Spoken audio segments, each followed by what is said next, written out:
In our last lecture, we're going to talk about a few things that we did not have time to cover in the course. So linear algebra is a vast subject, and there are, of course, tons of things we did not discuss. But there were some that would have been particularly natural to add if we had a few more weeks. And I wanted to just briefly cover these so that you have some idea of where to go next. And if you work in some applications and you realize that you need some linear algebraic techniques that you haven't seen, I want you to at least know that they exist. So hopefully you'll continue to take other courses and learn about these in great detail. But let's at least briefly describe some of the things we didn't do. So one of the most important things, something that I would have very much enjoyed to cover, are what's called least squares problems.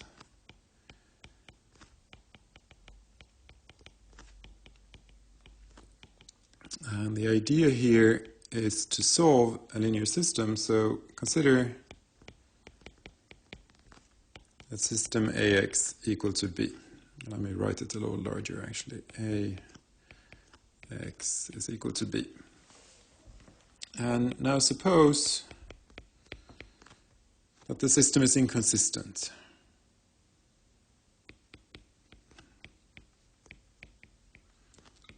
So it doesn't have a solution.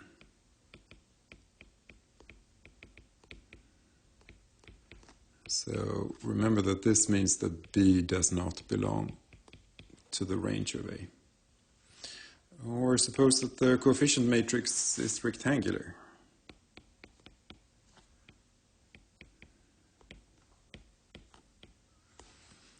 Suppose the solution is not unique.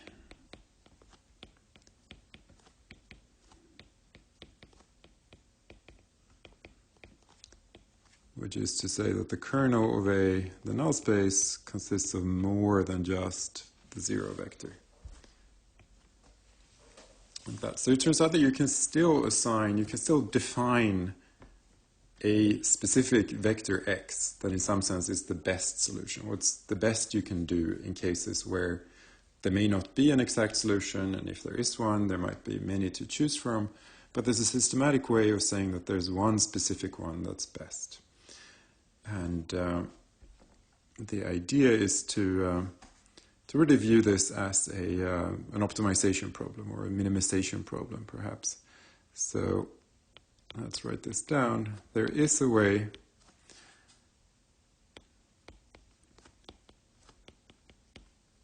to define the unique best solution.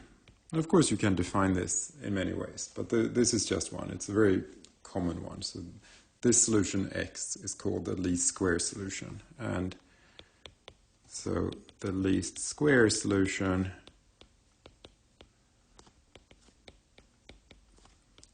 what should we call it? X star, maybe.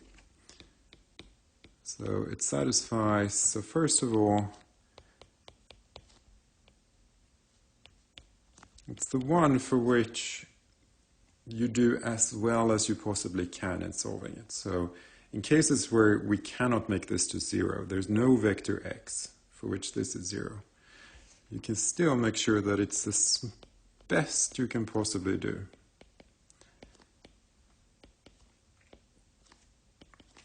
Where A is any vector in Rn.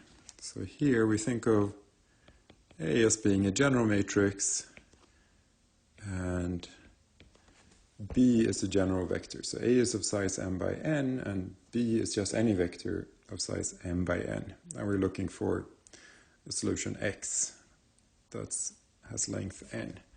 So we want this solution, what's called the least square solution. It satisfies point of 1 here, which is to say that it's the best of all approximate solutions. And the other one is that, so in case you have a null space, to make this unique, then we say that the norm of x star should be as small as possible.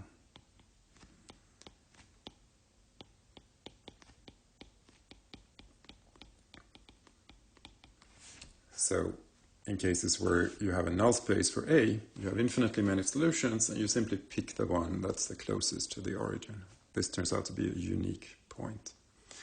And this is a very well-studied problem. There are efficient algorithms for computing this, and you can do basically everything just as we did when we found exact solutions.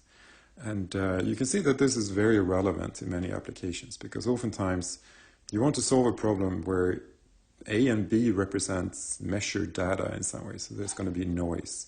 So you can't hope for, like, exactness doesn't really make sense in that case. Or you might have a physical model and you're trying to fit it to, you have some physical problem that you're trying to fit to a model.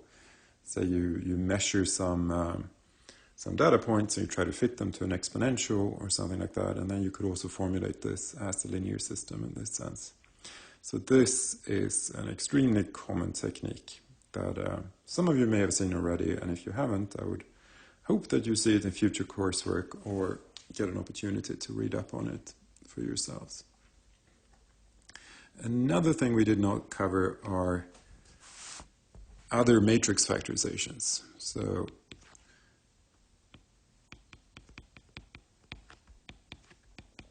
we did one. So let's do the headline, matrix factorizations beside eigenvalue decomposition.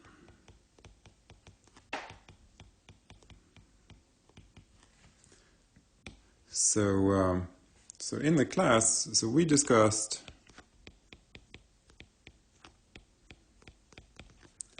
A is equal to U d U inverse, where D is diagonal. And it holds the evals of A. Diagonal matrix.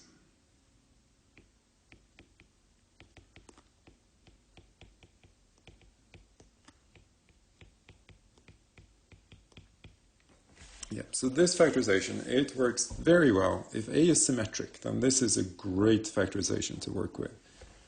So if A is equal to A perp, then this factorization is great. So let's call this EVD, eigenvalue decomposition.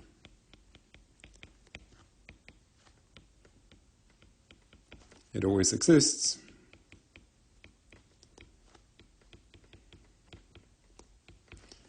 And, I mean, for the case where A is symmetric, I mean, that's when it always exists. So maybe I should write that, actually be a little more clear. Always exists when A is equal to A transpose. And in this case, so for symmetric matrices, you also know that U inverse is just U transpose, which is to say you have an orthonormal basis. So U is an orthogonal matrix.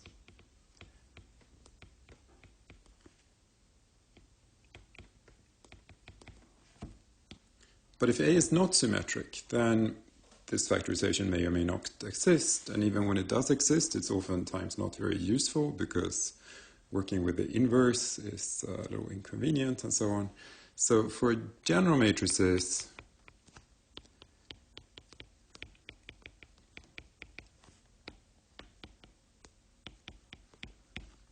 there are other factorizations.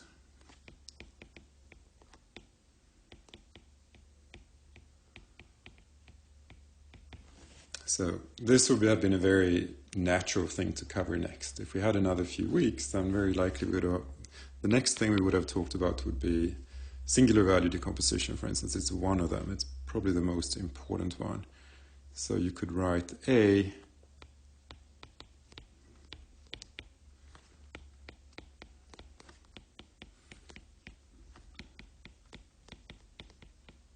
so this one, it always exists. Even for rectangular matrices.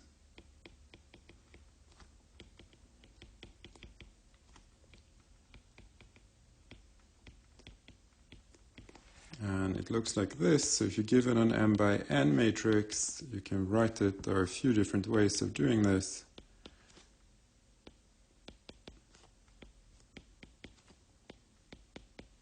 So it looks like this. So U is an M by M matrix. It is orthogonal. So U and V are both orthogonal matrices.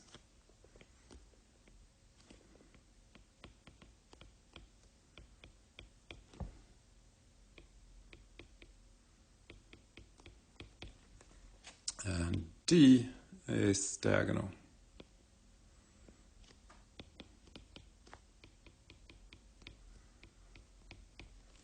So if A is rectangular, then it's diagonal exactly in the sense you would envision. So say M, if M is greater than N, so that the matrix is tall and thin, then this is what I mean.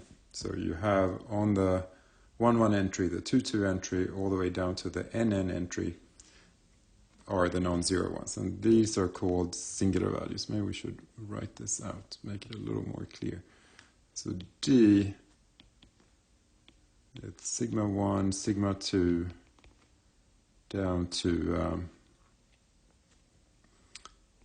sigma n. This is for the square case. And then if m is larger than n, you just pad zeros on the bottom. If n is larger, you pad with zeros on the right. So the sigma j's are the singular values.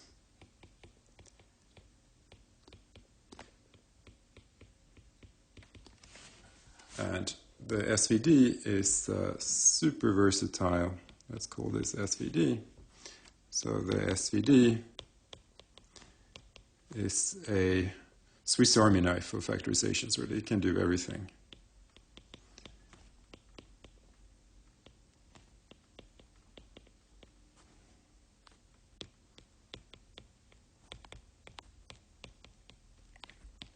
It can do almost anything.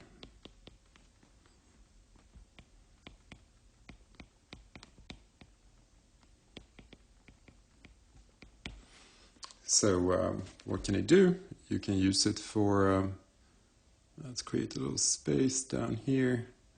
So we can use it for solving linear systems.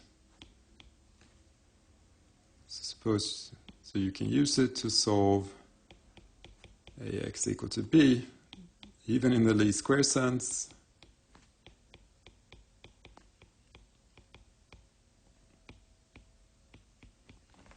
You can use it to determine the rank.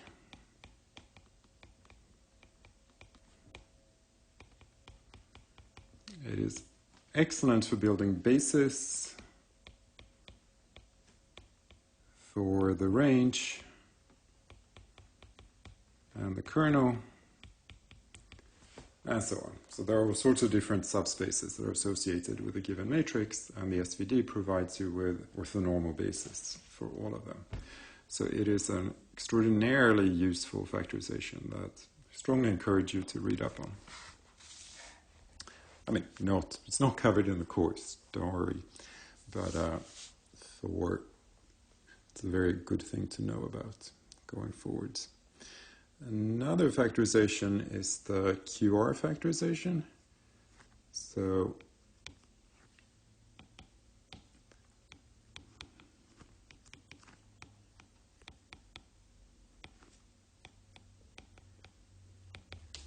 this one also always exists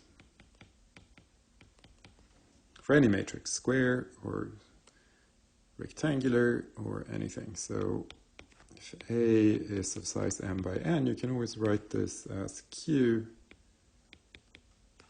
times R. And here Q is an orthogonal matrix.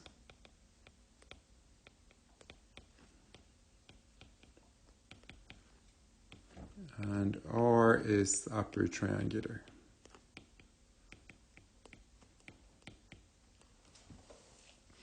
And if A is rectangular, then R is rectangular in the same shape, in which case I suppose you could say that it's trapezoidal. If A looks like this, then when I say upper triangular, I mean that these guys are non-zeros, and then you have zeros down there. So this would be R for the case where M is larger than N. And otherwise it would look like this. This is what I mean by upper triangular. So this would be M less than N. And the QR factorization is particularly good for solving linear systems.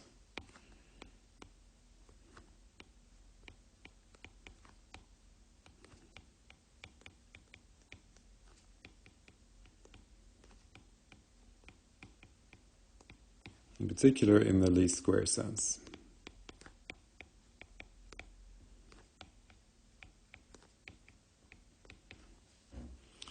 Another factorization you may come across is called LU.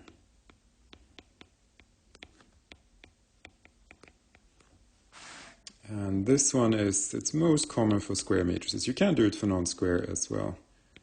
But say, for simplicity, let's just do the square case. And these are all of the same size. And L is lower triangular.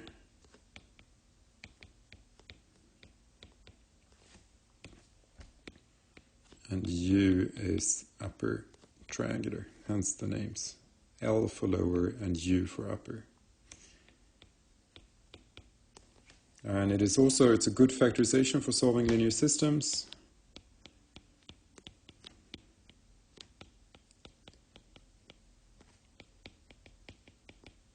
Not in the least square sense, though. That's not right there. You can do it, but it's not ideal. The QR is better for that. And the advantage of the LU is that it works very well when A is sparse. Very good when A is sparse. So this is another thing we never really talked about. So sparse matrix means most of the entries are 0.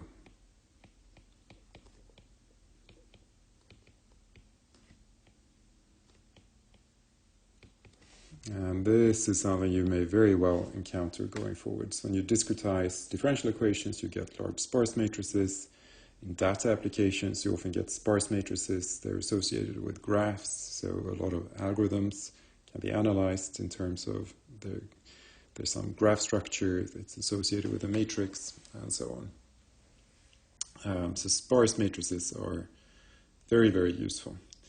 And when you have a sparse matrix, then the LU factorization is particularly convenient to work with.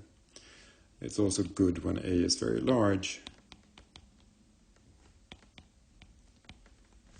because it's a little bit cheaper to compute than the other ones. Okay, so there's a lot to be said about factorizations. You can take an entire course, pretty much a semester-long course, that just discusses these factorizations and how to compute them and their properties and all this stuff. And it's very interesting material and very useful in applications. One more thing. The LU factorization is it's very closely connected to the process of Gaussian elimination. So when we did row reductions, when we reduced the matrix to its RAF, so if we had a matrix A and we did row reductions to get to B, then you would get some relationship like this, and the factor R, in a sense, is the factor L. It gets a little complicated because you have the permutations. If you flip the matrices, the rows, then it gets a little tricky. But in fact, you could learn the LU factorization without very much work at all, because you've already seen the key ideas underlying LU factorization. It really is strongly connected to Gaussian elimination.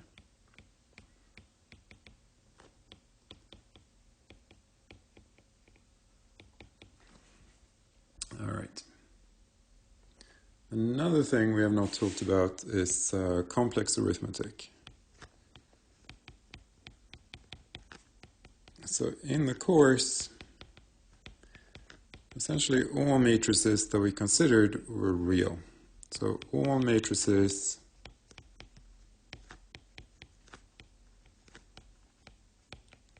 we worked with were real, meaning that their entries were real numbers. So you can also consider vectors and matrices whose entries are complex numbers.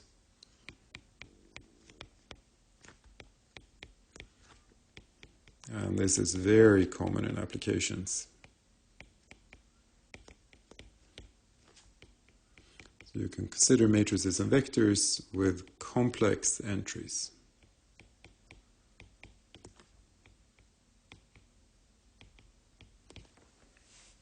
And many of the things we did generalize very easily. So most even of what we did generalizes very easily. So easily that you could just do them, without studying it at all. Just take the techniques you already know and just apply them. So if you solve a linear system,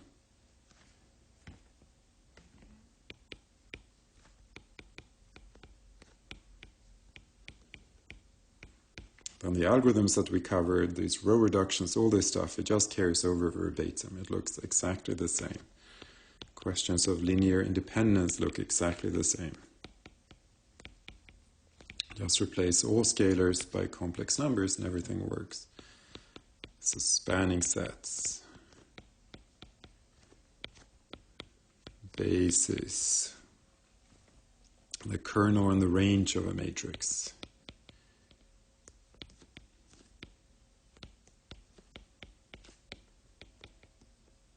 All this stuff carries over directly. So lots and lots of things.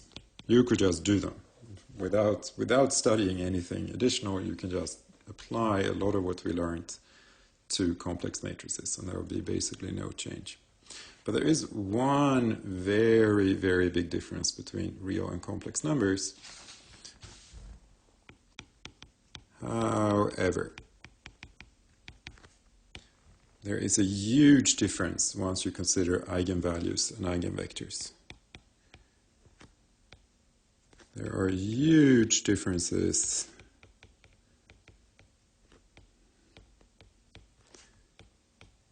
when you consider eigenvalues and eigenvectors. And in fact, the complex situation works out much better. The complex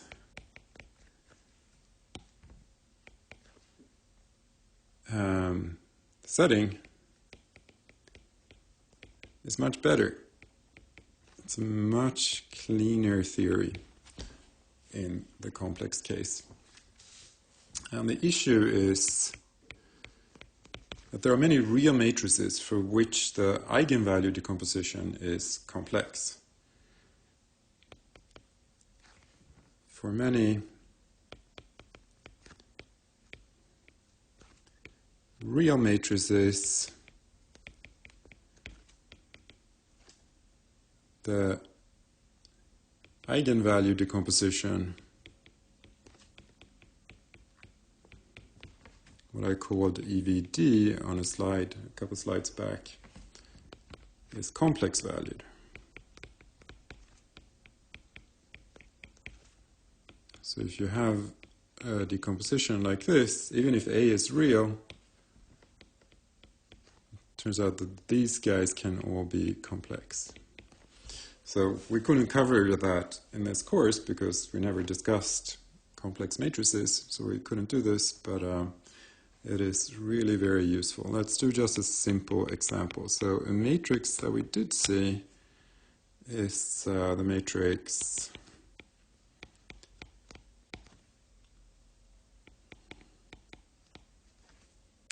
no I.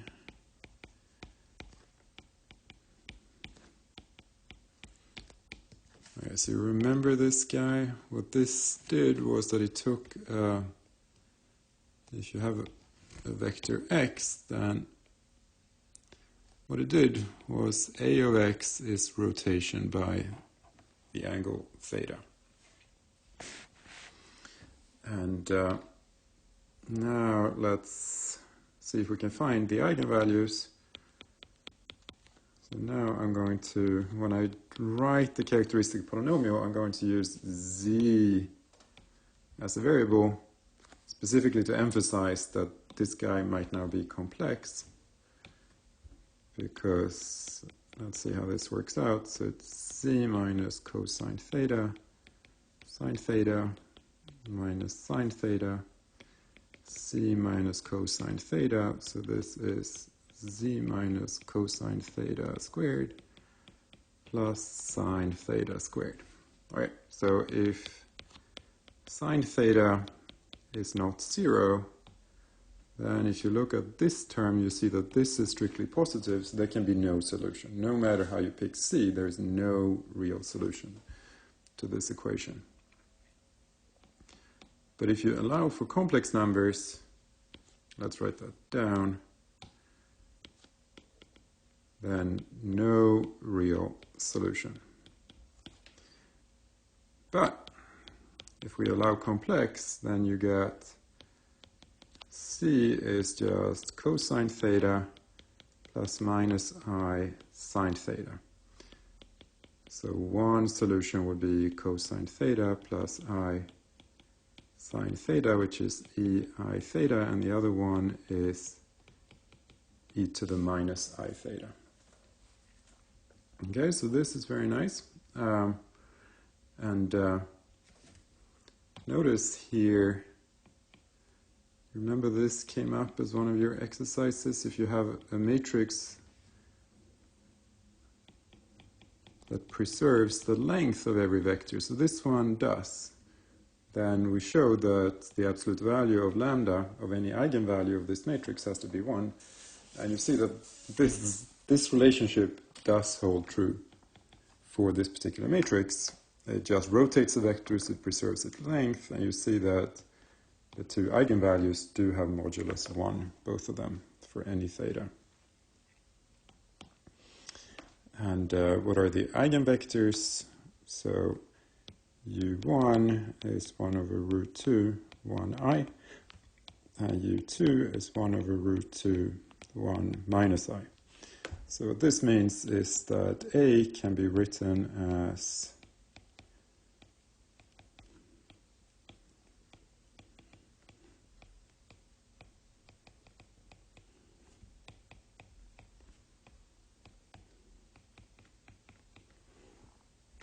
like so.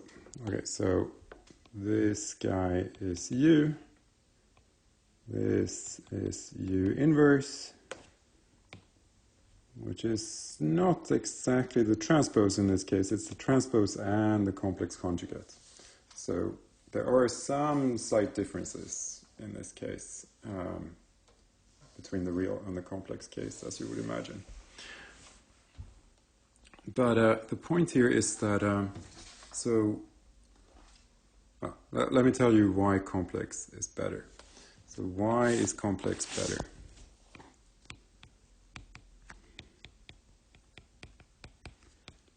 Why is complex the arithmetic better? In this case, at least. I mean, for finding eigenvalues and eigenvectors.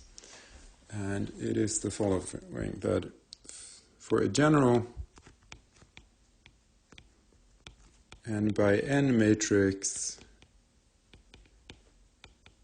A, now let's look at the characteristic polynomial.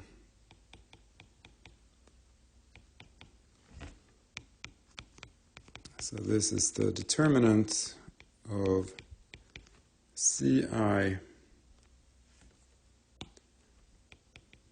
minus A. And now the key thing here is that this is a polynomial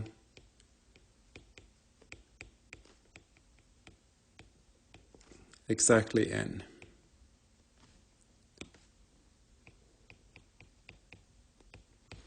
So for the complex case, you have this, so the killer property of complex numbers is that any polynomial equation has precisely n roots. So P of z equal to 0 has exactly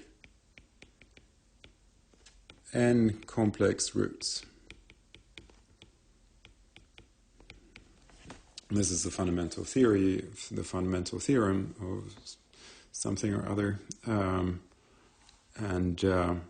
It's a very powerful property of complex numbers. So remember that this works only if you count with multiplicity. So P of z you can write as z minus lambda 1 times z minus lambda 2 z minus lambda k to the mk. So what I mean here when I say it has exactly n complex roots, it's that if you add the powers together, you get n. So you might have roots that are repeated. For instance, the identity matrix has the only eigenvalue 1, but it's repeated n times. It's an nth power root. But this is one of the very nice properties of complex numbers, and it comes in very handy when you analyze eigenvalue problems. So recall if we set Ej to be the kernel of A minus lambda ji, this is the eigenspace.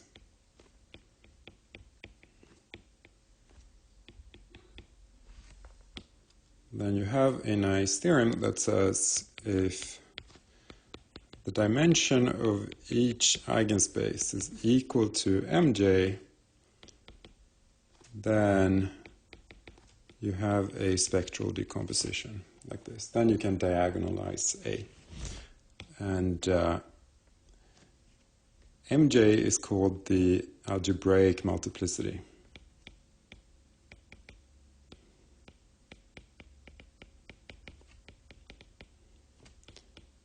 Of lambda j, and this is what's called the geometric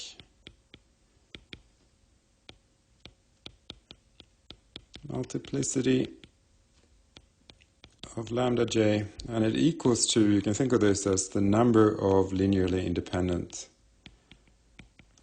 eigenvectors that's associated with lambda j. And in general, all you know is that the geometric multiplicity is bounded. So this you can very easily prove, and this holds for real matrices as well. But you can very easily prove that the geometric multiplicity is bounded by the algebraic multiplicity. And then when they are equal is precisely when you get, when you have an eigenvalue decomposition like this. So you can diagonalize A. That A is similar to a diagonal matrix. And the point here is really just to get to bring to your attention that there exists a theory that employs complex numbers. It's very powerful, it's very gratifying. I encourage you strongly to study this. I hope you'll see it in future coursework. Because it's in many senses a much more gratifying theory than the one that we covered in this course.